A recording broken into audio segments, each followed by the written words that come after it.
明けましておめでとうございます. Hello, I'm Ray Green, Chargé d'Affaires at the U.S. Embassy in Tokyo. On behalf of the entire team at the U.S. Mission in Japan, I would like to wish all of you a happy new year. 2021 was an incredible year for the U.S.-Japan alliance, filled with historic firsts and remarkable achievements. In January, we saw the inauguration of the Biden-Harris administration, which featured the first woman, the first Black American, and the first South Asian American to be elected vice president in our nation's history. From the very beginning of the administration, U.S.-Japan relations have been a top priority.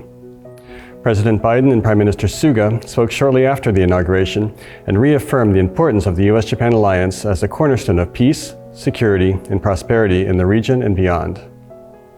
In March, Secretary of State Blinken and Secretary of Defense Austin visited Tokyo for their very first overseas visit as new cabinet members. In April, Prime Minister Suga became the first foreign leader to visit President Biden at the White House.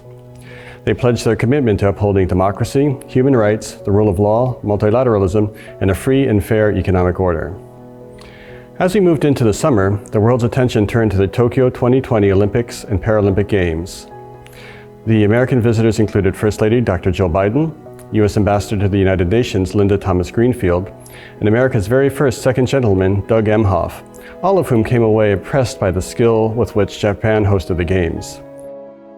They also cheered on Team USA.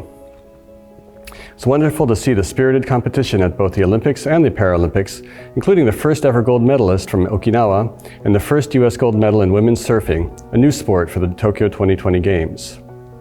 I want to give a special thanks to all of the Japanese host towns who so graciously accommodated the Team USA athletes as they trained for the Games. In the fall, we saw the first ever in-person summit of the Quad leaders, as President Biden joined his Japanese, Indian, and Australian counterparts to underscore their shared commitment to a free and open Indo-Pacific. And later, in a remarkable display of the capabilities of the U.S.-Japan alliance, we witnessed the first ever landing of a United States F-35 aircraft on the deck of a Japanese vessel, the JS Izumo. Our bilateral cooperation took many other forms as well.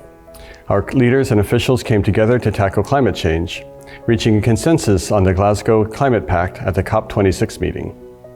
Our cooperation in space took several giant leaps forward, including Japanese astronaut Hoshide Akihiko serving as the commander of the International Space Station. And both of our countries made strides in the fight against COVID-19, working together through initiatives like COVAX and the Quad to help vaccinate people around the world. Together, we also remembered painful moments, including the 10th anniversary of the March 11 Great East Japan earthquake and the 20th anniversary of the September 11 terror attacks. We were reminded that our two countries have faced tremendous adversity, but also shown incredible resilience and compassion towards each other.